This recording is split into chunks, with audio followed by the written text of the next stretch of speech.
ayat Al-Quran, وَلَا تَكُونُوا كَالَّذِينَ خَرَجُوا مِنْ دِيَارِهِمْ بَطَرًا وَرِئَاءَ النَّاسِ.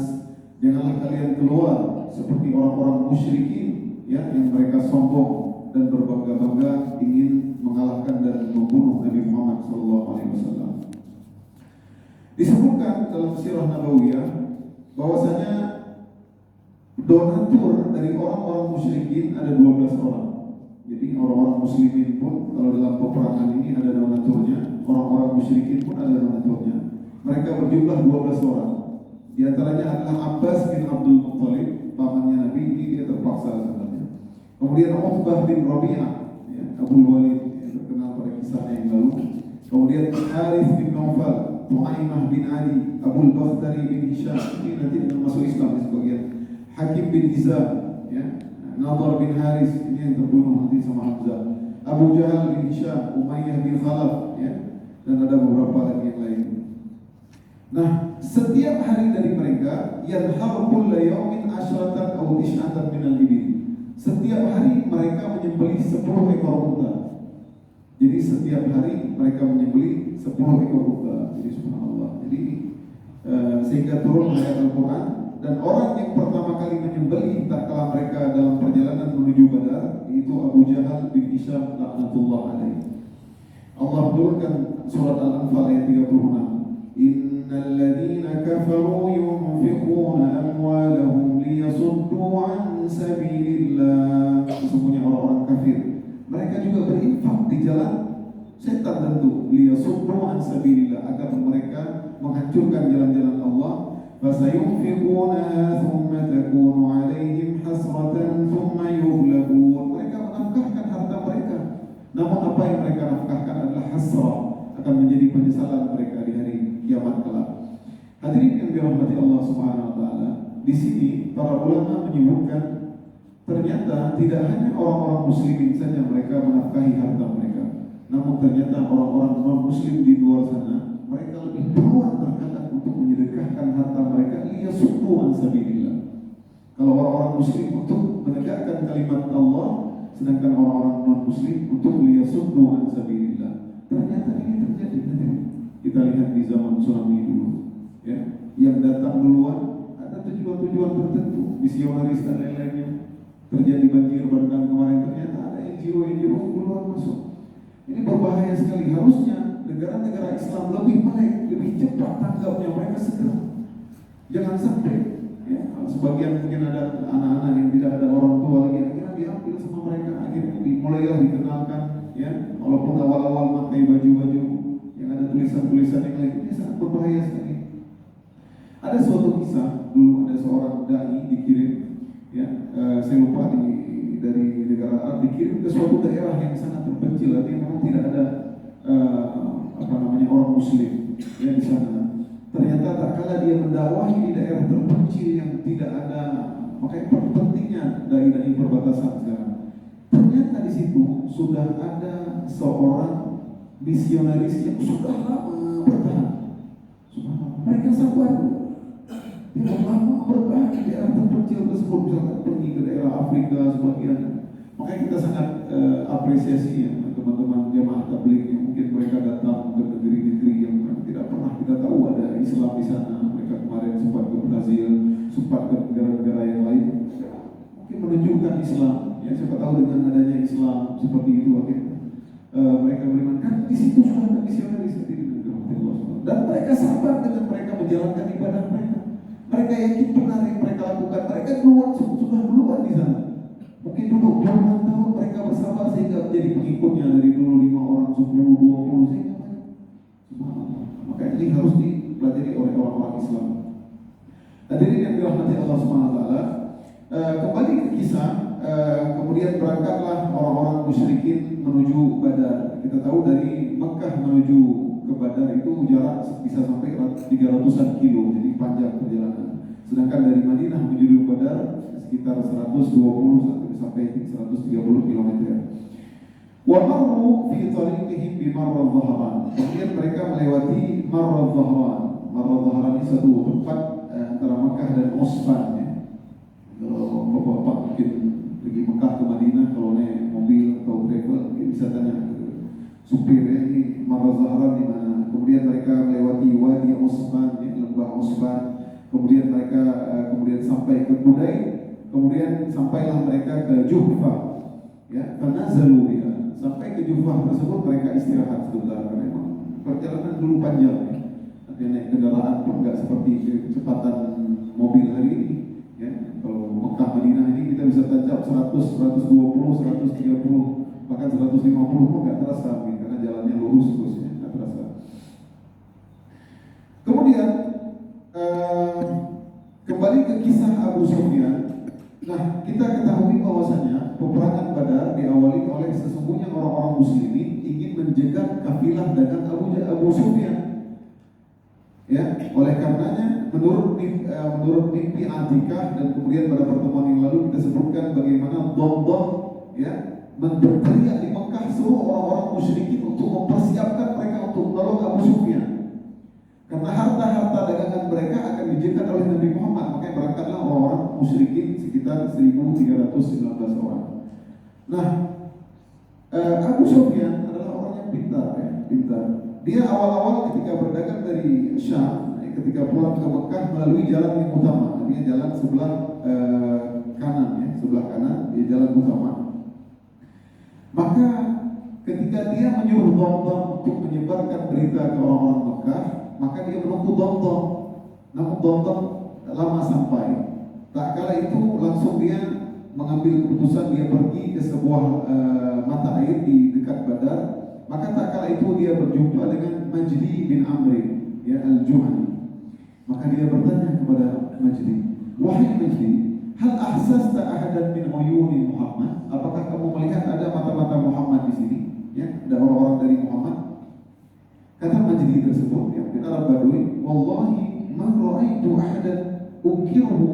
Aku gak lihat seseorang pun di sini, illa akan tetapi anni qad ra'aitu raqibain qad anakha ila hadzal tal. Akan tetapi aku melihat tadi ada dua orang yang menambatkan unta, yang memberi minum unta di tempat tersebut dan dia istirahat di situ sebentar. Summa istaqaya fishin ya, kemudian dia kasih minum unta tersebut. Kemudian dia pun pergi. Maka si Amri Al-Juhani tersebut menunjukkan kepada Abu Sufyan di mana tempatnya. Tatkala itu Abu Sufyan pun pergi ke tempat tersebut, maka dia melihat kotoran unta. Dia melihat kotoran unta, wafat tahu, dan kotoran unta itu dia robek-robek. Dia apa namanya? Dia seperti orang apa namanya? Tanaman yang dia lihat-lihat. Fa idza fihi nawa. Ternyata di situ ada apa namanya? Kurma. Ini kurma Madinah kita tahu. Fa qala hadhihi wallah ala ifu Yathrib. Ini kurma Madinah. Ya, ini kurma Madinah. Langsung dia, Muhammad hadhihi uyun Muhammad. Faraja'a ila ashabi sarian. Ini mata-mata Muhammad sudah dekat. Akhirnya dia pun kembali bergegas cepat-cepat. Fadaraba wujuhal air, maka dia langsung dia pukul. Dia mungkin sayat pakai pedang sedikit biar unta semakin cepat. Maka dia pun akhirnya melalui jalan utama, maka dia pergi ke arah Isra, arah kiri, arah pesisir tadi. Ya, arah pesisir pantai. Akhirnya dia tidak biasa melalui jalan tersebut. Akhirnya dia pergi ke arah pantai yang mungkin jarak ditempuh lebih jauh untuk kembali ke kota Mekah. Summa asma'a fanaja. Kemudian dia pun segera cepat-cepat dan dia pun berhasil selamat dari pengajaran orang-orang muslimin. Nah, di Badar tersebut, kalau kita ke Mekah ataupun ke Madinah ya, Madinah banyak di situ memang laut, artinya banyak ikan. Makanya kalau mau beli ikan di Badar, makanya kalau kita lihat heran dari Badar itu kadang-kadang diekspor ikan, bukan diekspor ya, dikirim ikan ke kota Madinah. Karena di Madinah sendiri tidak ada dekat laut ya, tapi Badar dekat dengan sahil atau pesisir pantai. Nah, tak kala Abu Sufyan sudah berhasil membawa semua harta dagangan-dagangan mereka yang mereka selamatkan, maka dia mengutus seorang utusan yang bernama Qais bin Amr al-Qais. Dia berkata dalam surat tersebut, "Wahai orang-orang Arab, orang-orang Quraisy, innakum innama kharajtum litamna'u 'ayrakum wa rijalakum wa amwalakum faqad najjallahu farji'u."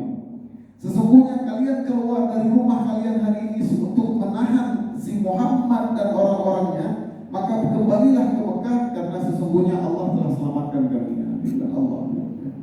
Ya Usab ya masih musyrik ketika itu. Ya. Namun dia faqad najallahu ya dan Allah telah selamatkan. Hadirin yang dirahmati Allah Subhanahu wa taala, dahulu orang-orang berdagang ila fi Quraisy ila fihim rihlatash shita'i was-shayf ya orang-orang musyrikin, orang-orang Quraisy memang hobinya berdagang. Ya, musim dingin mereka berdagang ke Syam, musim panas ke Yaman. Jadi mereka memang hobinya berdagang. Nah, jadi memang mereka berdagang sedemikian percayanya kepada suku mereka, jadi mereka sebagian menitipkan barang dagangannya untuk diperdagangkan, menitipkan hartanya dan lain-lain. Ya, nah jadi semua orang, makanya mereka tak kalah kafilah dagang dari Quraisy dari Mekah itu banyak sebagian besar itu membawa harta-harta dari orang-orang Mekah tak kalah itu. Nah, jadi makanya mereka punya tanggung jawab. Kalau seandainya harta mereka dicegat, maka habislah harta kita. Nah, tak kalah berita tersebut sampai kepada Abu Jahal di Jufah. Surat yang dikirim oleh Abu Sufyan tersebut, Abu Jahal subhanallah. Abu Jahal ini laknatullah ya. Dia menerima surat tersebut, dia baca, dia mengatakan, gak usah pulang. Wallahi la narji hatta narida Badr. Dia ingin membunuh Nabi Muhammad. Abu Jahal. Subhanallah. Demi Allah, kita nggak akan pulang hatta narida Badr, sampai ke Badar. Badar ini masih jauh ke Badar. Itu setengah 100-an kilo lagi. Dia berkata, Abu Jahal, fanuqimu biha, kita tinggal di sana 3 hari. Falanharal jazur, kita sebelih unta. Wa nut'imat ta'am, kita makan-makan di sana, pesta pora. Wa nasqiyal khamra, minum-minum khamar kita di sana. Wa ta'zifa alaina al-qiyam, dan biarin budak-budak wanita kita berjoget-joget riang ya, memuaskan nafsu kita di sana. Hatta nasma'a binal Arab wa bimasirina wa jama'ina, sampai semua orang-orang Arab mendengar bahwasanya kesohoran kita, kehebatan kita. Sehingga demikian fala yazaluna yahabunana abadan ba'da, sampai mereka akan takut kepada kita hari ini. Orang Quraisy gagah, Quraisy bisa mengalahkan Muhammad. Abu Jahal ini subhanallah sangat sombong. Kalau iblis sombong, Abu Jahal lebih sombong. Subhanallah. Akan tetapi walaupun sombong-sombongnya Abu Jahal memaksa orang-orang Quraisy untuk tetap menuju ke Badar, namun Allah berkuasa lain. Ya. Bahkan salah seorang di antaranya bernama Akhnas bin Shuraih. Akhnas bin Shuraih ini kana halifan li Bani Zuhra. Dia adalah pemimpin dari Bani Zuhra, ya, dari kabilah Zuhra. Dia berkata, "Hai Bani Zuhra, qad najallahu lakum amwalakum." Orang musyrikin ngomong Allah terus, ya, karena mereka percaya Allah. Di tengah lautan kalau bukan gelap Allah. Allah cipta langit dan bumi. Di daratan mereka mempersekutukan Allah. Ya. Dia berkata, "Qad najallahu lakum amwalakum." Harta kalian sudah Allah selamatkan. Wa khallasa lakum sahibakum Makhramah bin Nawfal, dan Makhramah bin Nawfal pun dari kabilah kita sudah Allah selamatkan. Harta-harta kalian aman semua. Wa inna ma nafartum litamna'uhu, sedangkan kalian pergi ke sini untuk mencegah Muhammad. Ini udah selesai, ngapain lagi kita ikut-ikutan? Wa khallasa lakum sahibakum, ya, udah selesai. Faj'alu bi jumlah, ya. Kalau seandainya orang-orang mengatakan kalian takut untuk berperang, biarlah aku yang takut saja. Kita balik. Biarlah orang-orang menganggap aku yang takut, kita kembali saja. Sesungguhnya gak perlu lagi kita ikut-ikutan Abu Jahal. Ya, faraja'u minal Jufah. Akhirnya 300 orang pun mereka setuju dengan perkataan Akhnas. 300 ini kembali semua. Akhirnya pasukan musyrikin menjadi 1019 orang. 300 berkurang. Kesal Abu Jahal. Ya. Fa'aradat Banu Hashim ar-ruju'.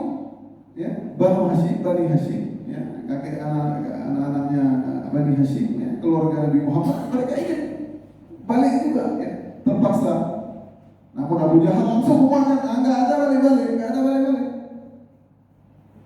Nyoba balik. Wallahi, langsung Abu Jahal keras, ya. Bani Hashim ini kalian ini orang punya ini kakek, kalian hebat. Enggak ada balik-balik. Wallahi la nufariquna hadhihi al-isbah hatta narji. Enggak ada balik sampai kita semua selesaikan Muhammad.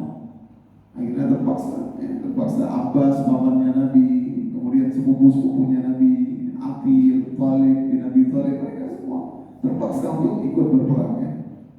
Nah kemudian berjalanlah pasukan musyrikin sampai ke Badar, sampai mereka singgah di suatu tempat yang bernama Udwatil Quswa. Ini sudah mulai dekat peperangan. Ala hudud Wadi Badar ya, mereka singgah di Udwatil Quswa. Udwatil Quswa di bawah lembah ya, mereka ada di bawah lembah. Kemudian tak kalah orang-orang Quraisy sudah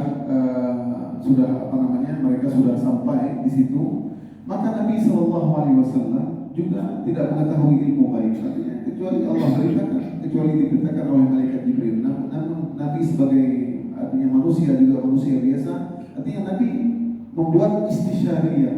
Seorang pemimpin tidak boleh egois ya, dia aja parlemennya, aja DPR, aja penasihat-penasihat untuk bermusyawarah ini.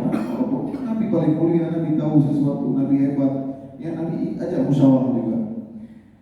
Tak kala Nabi SAW mengabarkan bahwasanya sesungguhnya orang-orang Abu Jahal datang untuk menyerang kita, maka para sahabat waktu itu fakariha ba'duhum kita, maka para sahabat takut untuk berperang. Karena mereka datang, kita tahu bahwasanya untuk mencegah kafilah dagang Abu Sufyan yang hanya mungkin sekitar beberapa ratus orang ataukah mungkin puluhan orang, tidak sampai 100. Ya, artinya mereka ingin mengambil harta rampasan tersebut ya, karena memang situasi lagi perang. Karena mereka dulu sudah merampas harta-harta kaum muslimin, namun mereka ketakutan. Sebagian para sahabat ketakutan. Dan ketakutan mereka tersebut akhirnya digambarkan oleh Allah Subhanahu wa taala dalam Al-Qur'an surat Al-Anfal ayat 5 dan 7. Hadirin yang dirahmati Allah Subhanahu wa taala, kalau kita membahas tentang perang Badar ya, disebutkan dalam surat Al-Anfal ya, bahas tentang perang Uhud dari surat Al-Imran, perang Khandaq dari surat Al-Hasyr, banyak sekali subhanallah. Hampir semua seperempat daripada Al-Qur'an menyebutkan tentang kisah Nabi Muhammad SAW. Jadi Allah menulis takbir Al-Qur'an dalam Al-Qur'an, kama akhrajaka rabbuka min baitika bil haqq wa inna fariqan minal mu'minina lakarihun. Sebagaimana Allah telah mengeluarkan kalian dari rumah kalian, yang kalian ikut untuk menjegat kafilah dagang, bahkan kalian tidak rencana untuk berperang, kalian memakai baju biasa-biasa saja, sebagian saja hanya satu kuda saja.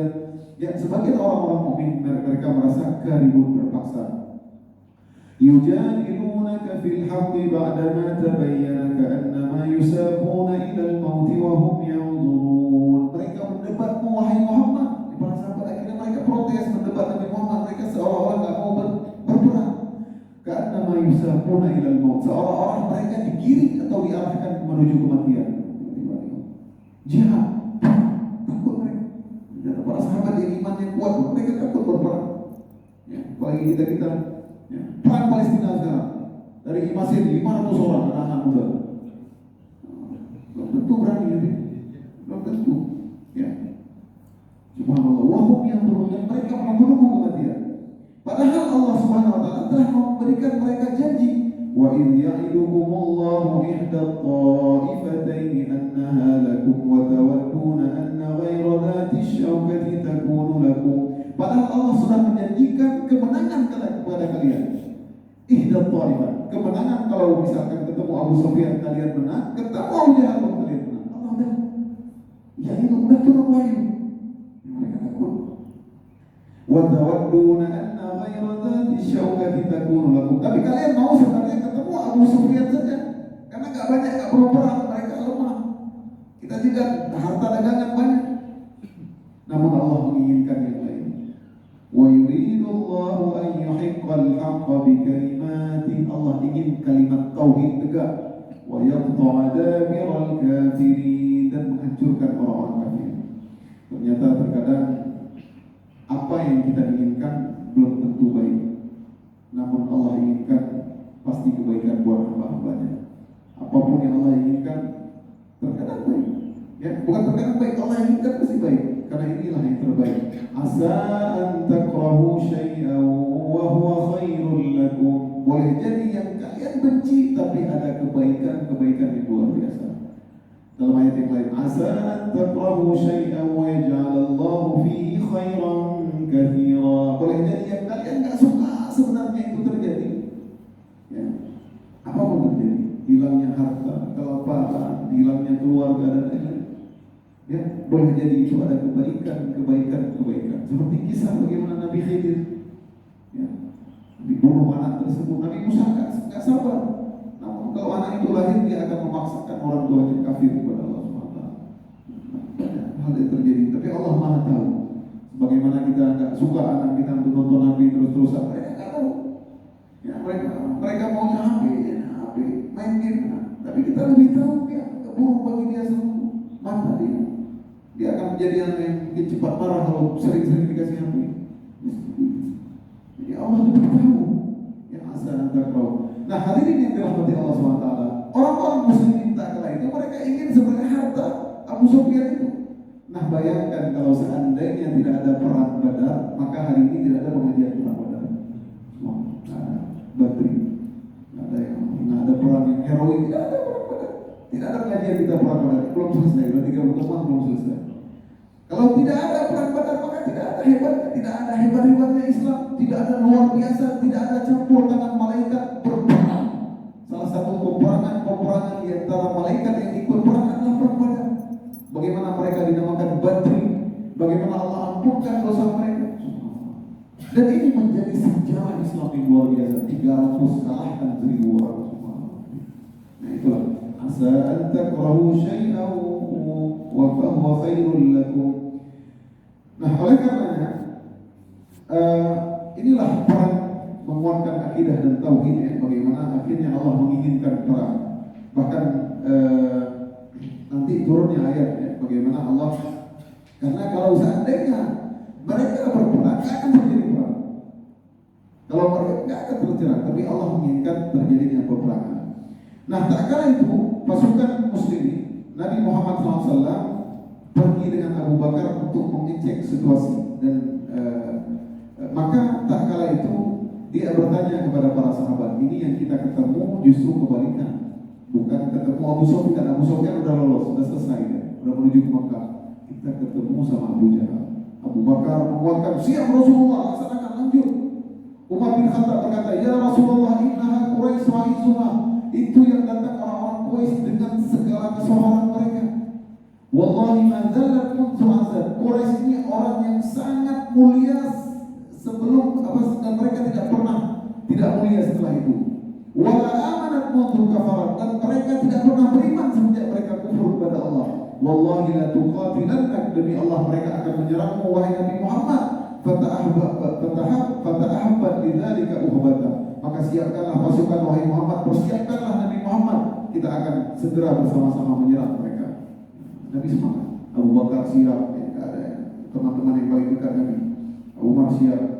Maka Nabi pun tidak ambil keputusan 2 orang saja. Nabi berkata, Ashiru alayya ayyuhan nas, wahai manusia sekalian, ada saran enggak? Ada ide? Kita perang nih. Mungkin ada sebagian, mungkin semua kumpulan, diam semua. Ashiru alayya ayyuhan nas, wahai manusia sekalian, ya, kasih ide, kata Nabi. Maka berkatalah seorang yang bernama Miqdad. Miqdad ini dari Muhajirin juga, ya. Karena orang-orang Muhajirin dia semangat, karena mereka dia dendam sama orang-orang Quraisy. Rumah mereka disikat sama orang Quraisy, harta mereka disikat sama orang-orang Quraisy. Mereka dendam, mereka semangat sekali untuk membunuh Abu Jahal. Apalagi Bilal, ya, semangat sekali untuk membunuh Umayyah dan lain-lain. Ya, karena mereka banyak menyiksa kaum muslimin di sana. Maka berkatalah Miqdad itu dari Muhajirin. Dan kata Ibnu Mas'ud, wallahi demi Allah, kalau seandainya aku berada di posisi Miqdad yang mengatakan tersebut, demi Allah, dunia lebih aku tidak cintai, lebih aku cintai posisi tersebut dari apapun yang diberikan Allah SWT. Apa perkataan Miqdad? Miqdad berkata, ya Rasulullah, wahai Rasulullah. Seorang sahabat yang tadi cuma bawa kuda 1 orang. Kalau pasukan musyrikin banyak kuda, Miqdad cuma 1 bawa kuda. Dia berkata, Inti lima Allah, wahai Rasulullah, apa yang Allah suruh kami ikut, laksanakanlah ya Rasulullah. Fanahnu ma'ak, kami bersamamu ya Rasulullah. Wallahi la naqulu laka kama qalat Banu Israil li Musa. Demi Allah ya Rasulullah, kami tidak akan mengatakan perkataan seperti Bani Israil mengatakan kepada Nabi Musa, idhab anta wa rabbuka faqatila innaha huna qa'idun. Pergilah engkau Musa dan Tuhanmu perang. Kalau udah menang kami duduk-duduk saja, kalau udah menang baru kami pergi. Kami tidak mengatakan seperti itu. Walakin akan tetapi idhab anta wa rabbuka faqatila inna ma'akuma muqatilun. Pergilah engkau Nabi Muhammad dan Tuhanmu dan kami akan bersamamu, bersama-sama untuk berperang. Nabi Israel. Wah. Memang kurang didikan Nabi Israel. Enggak tahu udah capek dididik Nabi Musa, tetap dia suruh duduk. Tapi sahabatnya Nabi Muhammad mereka ikut berperang bersama Nabi. Kemudian Mikdad berkata, "Walladzi ba'atsaka bil haqq," demi Allah yang telah mengutusmu dengan hak. "Law sirta bina ila bardil ghimad la jaladna ma'aka min duni hatta tablugha." Kalau seandainya engkau menyuruh kami pergi berperang ke daerah Bardil Ghimad, itu ratusan kilo, kami kelaparan di sana dan apapun yang terjadi kami akan ikut engkau wahai Nabi Muhammad sampai ke tempat tersebut. Nabi Muhammad mendengar perkataan ini luar biasa. Bahkan dalam riwayat yang lain dia mengatakan, "Idhab anta wa rabbuk," pergilah engkau Nabi Muhammad, kita akan bersamamu. Kami akan berperang denganmu dari kananmu dan kirimu. Dalam riwayat yang lain dikatakan, "Lau amartana an nukhidha al-bahra la akhadnaha." Kalau engkau menyuruh kami masuk ke dalam lautan, kami akan masuk ke dalam lautan wahai Nabi Muhammad. Subhanallah. Sampai ketika mendengar perkataan Mikdad tersebut, asyaraqa wajhahu wa sarra, maka wajah Nabi Muhammad pun bersinar, senang Nabi Muhammad dengan perkataan Mikdad. Namun Nabi Muhammad ingin yang lain sebenarnya. Ya, Nabi Muhammad berkata, "Asyiru alayya ayyuhan nas," wahai manusia, kasih ide. Maksud Nabi Muhammad di Ansar sebenarnya. Ya, kata orang-orang Ansar ini mereka enggak ada kepentingan apa-apa sebenarnya menyerang orang-orang Quraisy. Tapi mereka berjanji padahal di awal-awal mereka berkata, ya Rasulullah, ketika engkau datang ke Madinah, kami akan membela-Mu sebagaimana kami membela istri-istrimu dan istri-istri kami dan anak-anak kami. Cuma pembelaan tersebut di kota Madinah, ini di luar Madinah di Badar. Nabi pengennya Ansar mau nggak ngomong, orang-orang Ansar mau nggak ngomong gitu. Kalau orang Muhajirin semangat karena mereka emang menjadi orang-orang yang tidak punya apa-apa, menjadi orang miskin ketika di Madinah karena harta mereka dirampas oleh orang-orang Quraisy. Maka akhirnya orang-orang Ansar paham. Faqama Sa'ad bin Mu'adz. Maka Sa'ad bin Mu'adz pemimpin kaum Ansar kala itu, dia berkata, "Wallahi ya Rasulullah, laka'annaka turiduna." Ya Rasulullah, seolah-olah kau ingin kami yang ngomong ya Rasulullah. Kata Nabi, "Ajal, betul wahai Sa'ad." Faqala Sa'ad, maka Sa'ad berkata, "Faqad amanna bika wa saddaqnaka wa syahidna anna ma ji'ta bihi huwal haq." Wahai Nabi Muhammad, sesungguhnya kami sudah beriman kepadamu. Kami mempercayai apa yang kau bawa dan kami bersaksi bahwa yang kau bawa adalah kebenaran. Wa aqsaynaka 'ala dzalika umudana, dan kami menerima, mengambil apa yang telah kau perintahkan dan dari perjanjian tersebut untuk mendengar dan taat. Famdi ya Rasulullah, maka laksanakan apa yang diperintahkan Tuhanmu ya Rasulullah. Kita perang. Ya, dia berkata, "Wallahi walladzi ba'atsaka bil haqq," demi Allah yang mengutusmu dengan kebenaran. "Law ista'aradta bina hadzal bahr fa khuttahu la khutnahu ma'aka." Demi Allah yang mengutusmu, sesungguhnya apabila engkau mengajak untuk masuk ke dalam lautan tersebut, engkau tenggelam, maka kami pun ikut tenggelam bersamamu ya Rasulullah. Ma takhallafa bina rajulun wahid, dan tidak ada seorang pun dari Ansar akan membelot. Iman para sahabat luar biasa. Kata dia, "Inna lasubrun fil haq," kami akan sabar dengan perang ini apapun yang terjadi. Surqun fil liqa, kami akan ikhlas bertemu dengan musuh.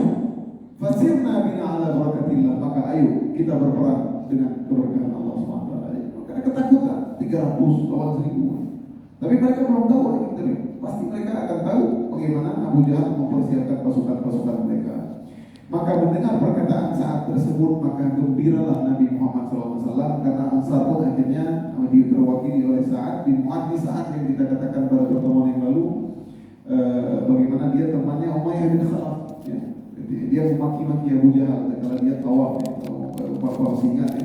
Dan dia nanti ketika meninggal dalam perang Khandaq, ihtazza arsyur rahman. Ya, Islam cuma beberapa tahun, 4 atau 5 tahun, ya. Namun ketika Sa'ad meninggal, Arsyur Rahman bergetar, arasnya Allah bergetar, karena amal soleh yang dilakukan. Hadirin yang dirahmati Allah SWT, kemudian Nabi pun berkata setelah semua sepakat untuk berperang, siru ala ismillah azza wa jalla. Maka ayo kita berperang dengan nama Allah SWT. Wa abshiru, dan ini adalah kabar gembira. Fa inna Allah Ta'ala qad wa'adani ihda dha'ifatain. Jadi seperti ayat tadi sudah turun. Sesungguhnya Allah telah mengabarkan kepadaku bahwa kita akan menang. Wallahi laka anni al-an anzur ila masari'il qawm. Demi Allah, seolah-olah sekarang aku sudah melihat tempat-tempat kematian mereka. Abu Jahal di sini, Abu Umayyah bin Khalaf di sini, ini di sini, di sini. Ya, subhanallah. Sebelum peperangan, kemudian Nabi SAW pergi bersama para sahabat, sebagian diriwayatkan oleh Umar bin Khattab dari Anas bin Malik. Nabi berkata, besok si fulan mati di sini. Ya. Hada masra'a fulan ghadan insyaallah. Hada masra'a fulan insyaallah ghadan. Hada masra'a fulan insyaallah ghadan. Ini sini mati di sini, sini mati di sini, Abu Jahal mati di sini. Nabi menunjukkan semua. Harusnya para sahabat semangat bersemangat. Karena Nabi seolah-olah dinampakkan oleh Allah SWT masa depan. Kemudian Nabi SAW istirahat di suatu tempat yang bernama Udwatul Dunya. Nah, kalau orang musyrikin dari Udwatul Quswa, orang pasukan muslimin di Udwatul Dunya. Kemudian sebagaimana dalam surah Al-Anfal ayat 42, id antum bil udwatil dunya wa hum bil udwatil quswa, ya. Warrakbu asfala minkum. Tak kala mereka pasukan musyrikin di Udwatil Quswa, kalian di Udwatul Dunya. Walau tawa'antum lakhtalaftum fil mi'ad. Kalau kalian sepakat untuk berperang, kan terjadi perang. Tapi Allah inginkan memang nggak sengaja berperang. Terkadang itu yang terjadi dalam hidup ini tidak kesengajaan, terpaksa begini. Mungkin tidak yang lebih baik. Walakin liyaqdiyallahu amran kana maf'ula. Allah ingin menunjukkan kebesarannya dan Allah memang sudah takdirkan. Liyahlika man halaka an bayyinah, untuk menghancurkan orang-orang musyrikin. Hadirin yang dirahmati Allah SWT. Kemudian sehari sebelum peperangan, cukup baik, masih ada satu hari ke depan insyaallah peperangan. Ini masih mukadimah peperangan. Insyaallah nanti kita akan sambung apa yang dilakukan oleh Nabi Muhammad SAW untuk mengecek peperangan, ya, jalur yang ditempuh oleh orang-orang musyrikin. Kemudian pada pertemuan yang akan datang mungkin kita akan masih mukadimah. Mudah-mudahan bisa kita selesaikan. Nah, ini merupakan pengajian yang banyak hikmah, ya, karena peperangan Badar dan peperangan lagi disuruh oleh kita bagaimana mempelajarinya. Bahkan para sahabat dahulu mereka mempelajari peperangan Nabi seperti mempelajari ayat daripada Al-Quran, menunjukkan hikmah yang luar biasa, kisah pengorbanan, kisah kesabaran dan hukum-hukum yang sangat penting bahkan dalam kehidupan kita hari ini. Hadirin yang dirahmati Allah SWT, demikianlah kisah perjalanan Nabi Muhammad SAW tentang mukadimah perang Badar. Mudah-mudahan semakin kita melihat bagaimana pengorbanan para sahabat, semakin kita mencintai mereka, semakin kita selalu mencintai Nabi Muhammad SAW. Qul in kuntum tuhibbunallaha fattabi'uni yuhibbukumullah. Maka Allah akan cinta kalian. Kalau kalian mencintai Nabi Muhammad, maka Allah akan yaghfir lakum dzunubakum, ampuni dosa-dosa kalian. Subhanakallahumma wa bihamdik, asyhadu an la ilaha illa anta, astaghfiruka wa atubu ilaik. Aqulu qawli hadza wa astaghfirullah li wa lakum. Assalamualaikum warahmatullahi wabarakatuh.